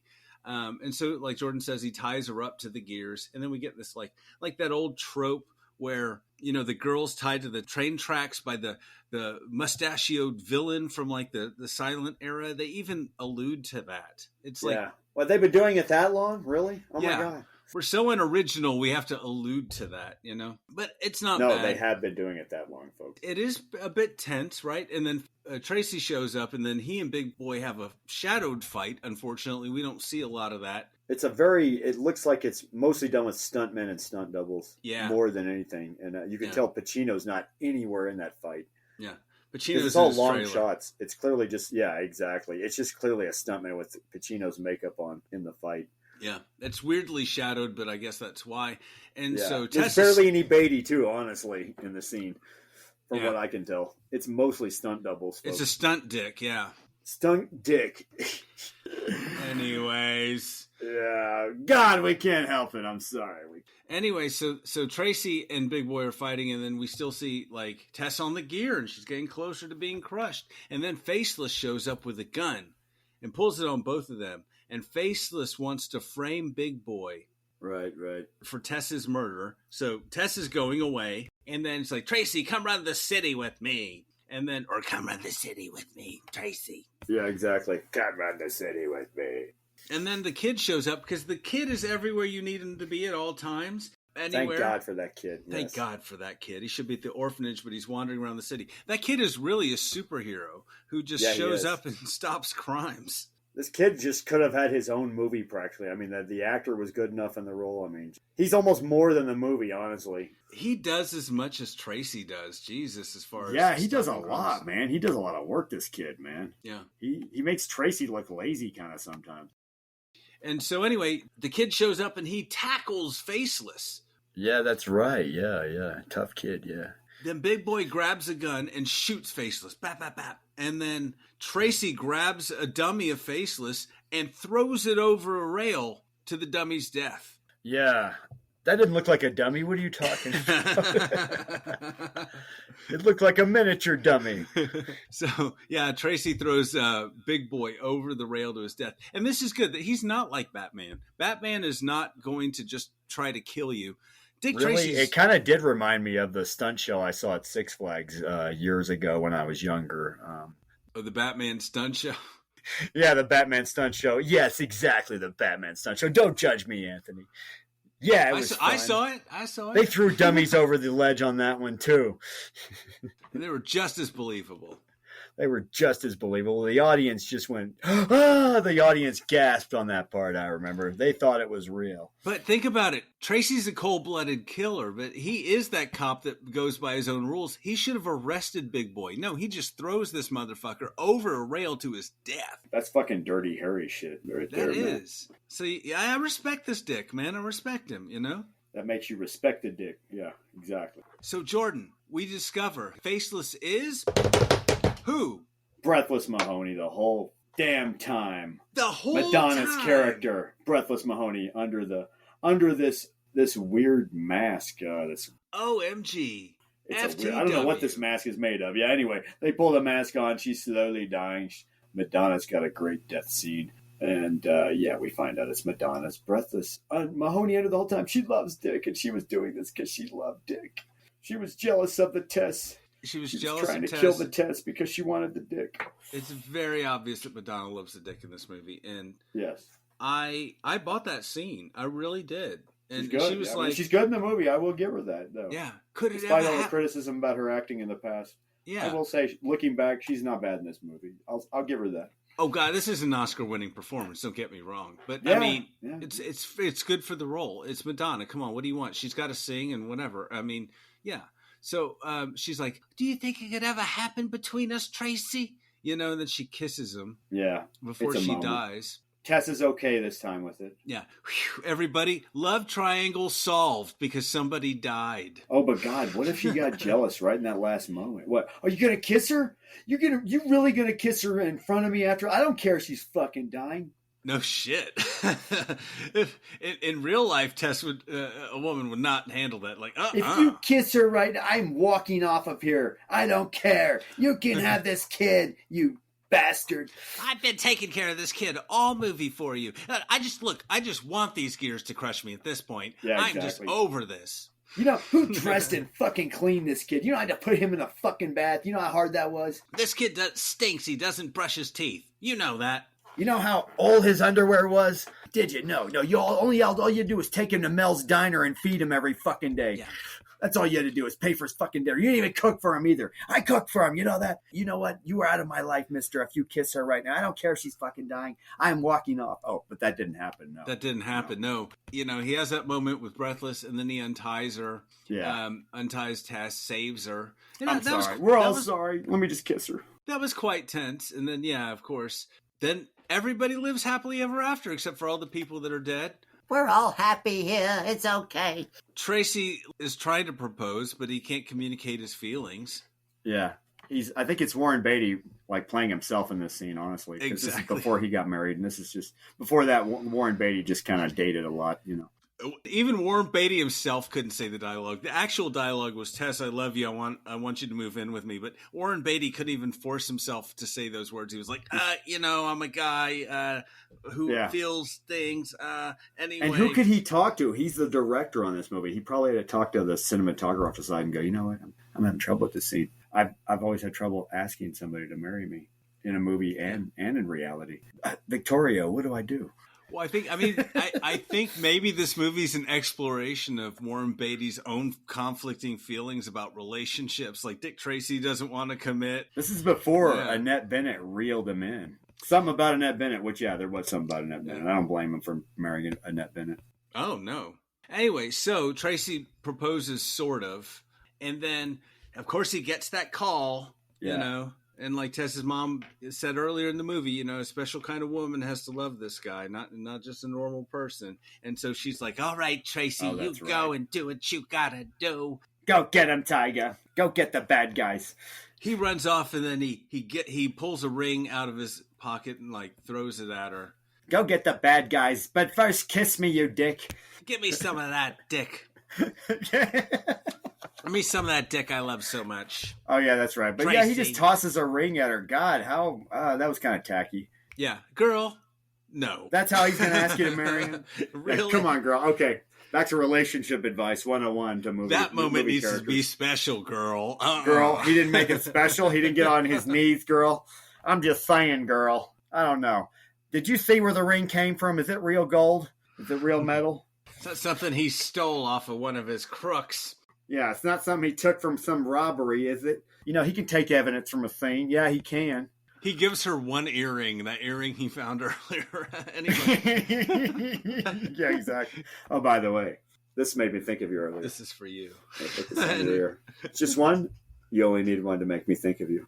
2 would be obnoxious. 1 is enough. Anyway. 2 would be yeah, let's just not spoil this. So he throws her the ring and he rushes off to stop another bank robbery. And that is the movie. That's it. Finally. God. He walks off into the matte painted sunset with the kid. And yeah, that is the movie, folks. The end. The end, as my kid would say. Okay, now to criticisms here. Okay, well, what's good is the soundtrack. What's good Danny Elfman. I love Danny Elfman for one. Danny Elfman power once again. Madonna singing the Sondheim songs. That's her great. Songs work for the feeling of the movie, the time period the movie's kind of the universe the movie's evoking. Yeah, the art direction, a lot of the acting is really Brilliant. good. The acting, it's all great. Everything, direction's all great. The painting, I mean, the effects is all the effects is all great. Yes, the effects are good.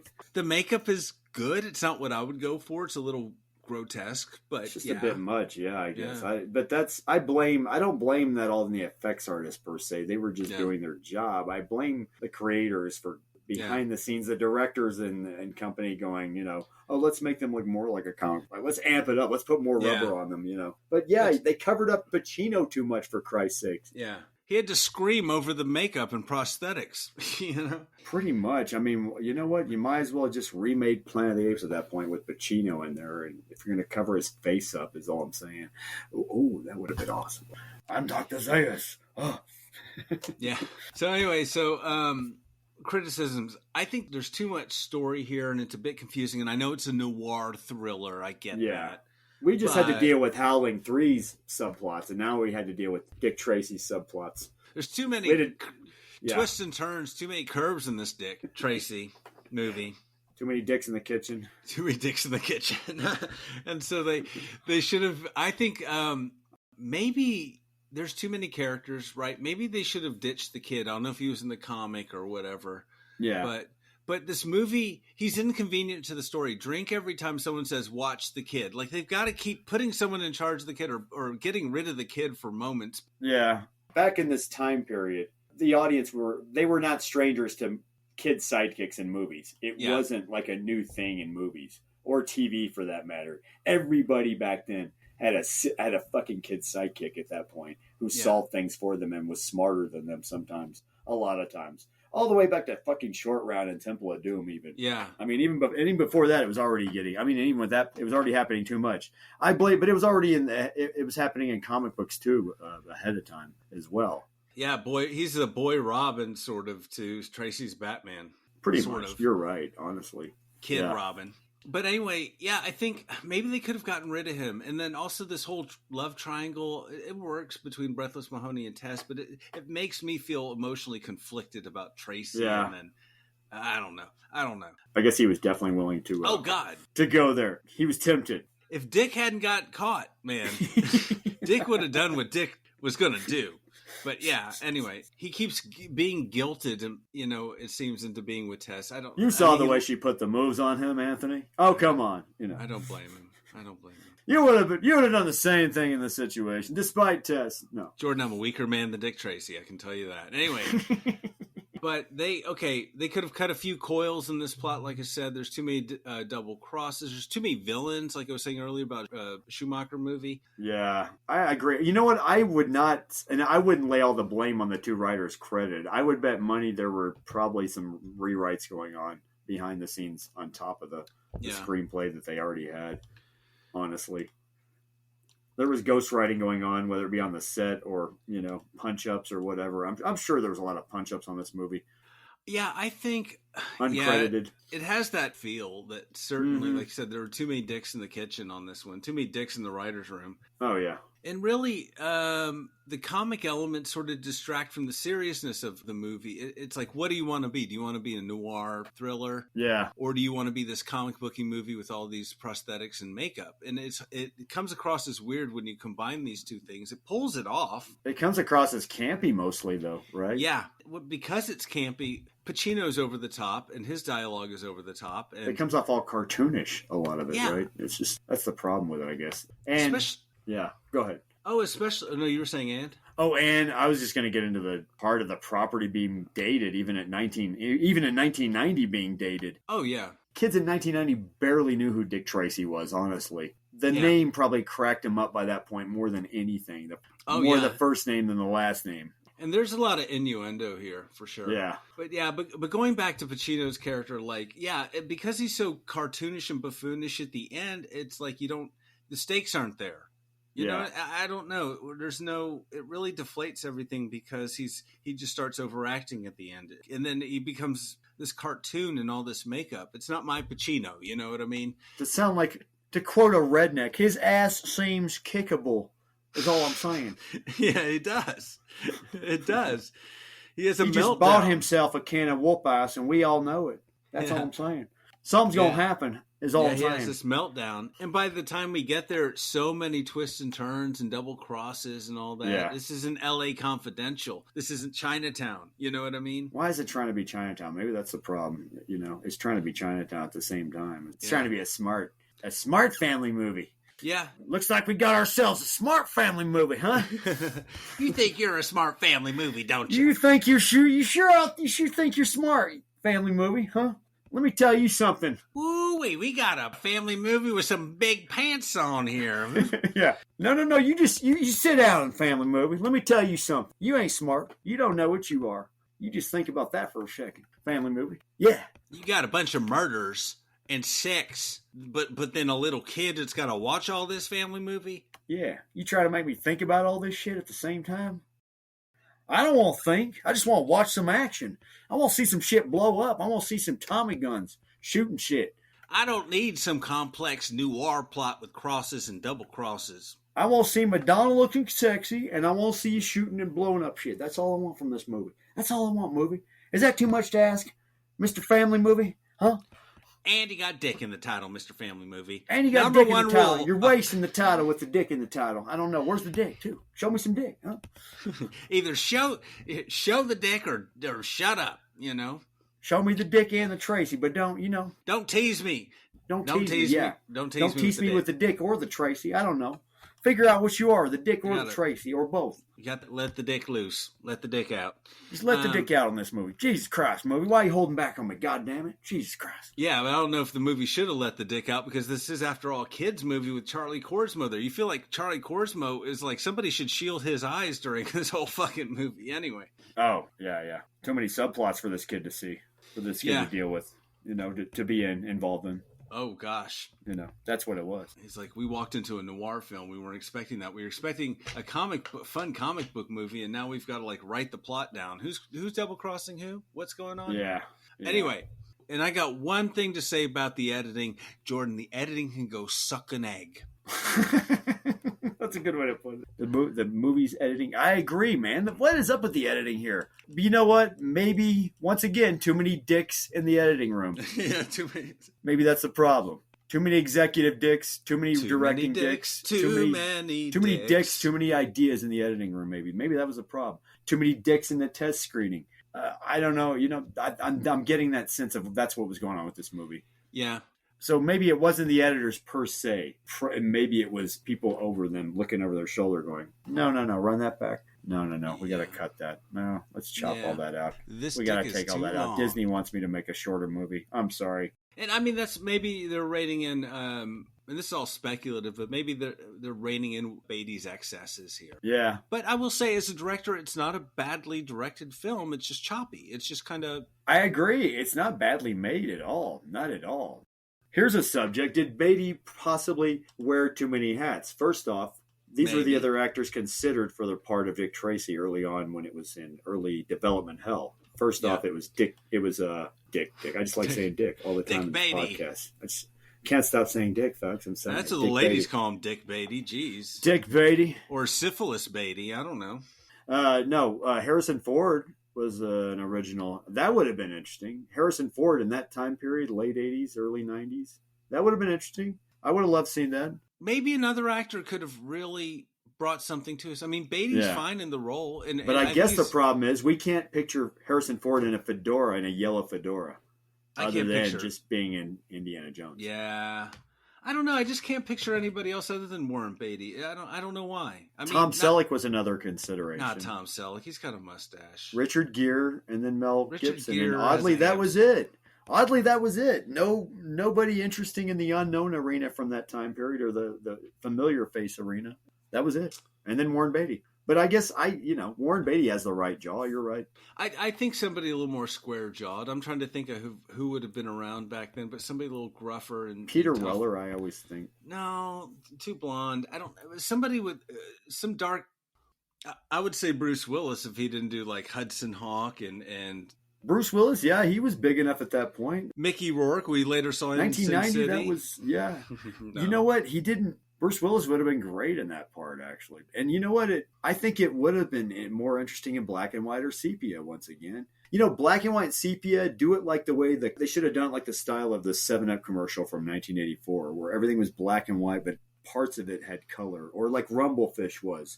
Francis Coppola's Rumblefish, where it was in black and white, but parts of it showed up in color. That would have been interesting. I can see, though, back then, they would pitch that to Disney, and Disney would be like, "No, we're not making an art house picture here, folks." Yeah, no, because I think once again this property is guilty of being just outdated, even by 1990. Also, yeah, and I think they tried to stay too close to the script. Well, they certainly threw enough money at it at a budget of $46 million, and that's a hefty budget for the time.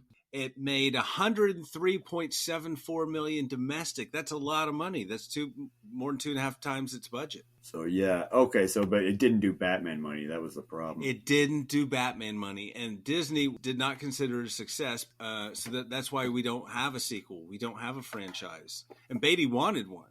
Yeah, and yet it had a lot of buku. It had buku merchandising out the ass. Oh, dude, they made a ton of, T-shirts. The soundtrack, I'm sure, made a ton of money. Toys. Oddly shaped Hasbro action figures. Same guys that made the oddly shaped Star Trek Next Generation. Oddly shaped action figures. Yeah. Ooh, did I say that? Sorry, being an action figure fan, sorry.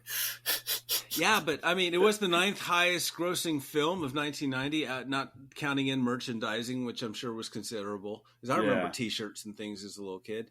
And it garnered 7 Academy Award nominations, Jordan, and it won in 3 categories. Best Original Song for Sooner or Later, which is a wonderful song. We might hear a little bit of that later. Okay, it did win for that. Yeah, okay. Yeah. Stephen Sondheim won for that. Best Sound was nominated for, did not win. That was Dances with Wolves. Best Makeup, it won. So as much as you think the makeup insists upon itself, Jordan, the makeup won an Oscar. Thank you. That's right, it did. Ooh. Thank you, Jordan. The makeup people are all hemorrhaging now from what I said. The Academy tends to disagree with you, Jordan. And sorry, I feel like you just blew smoke through the microphone at me. Some noir smoke. Exactly.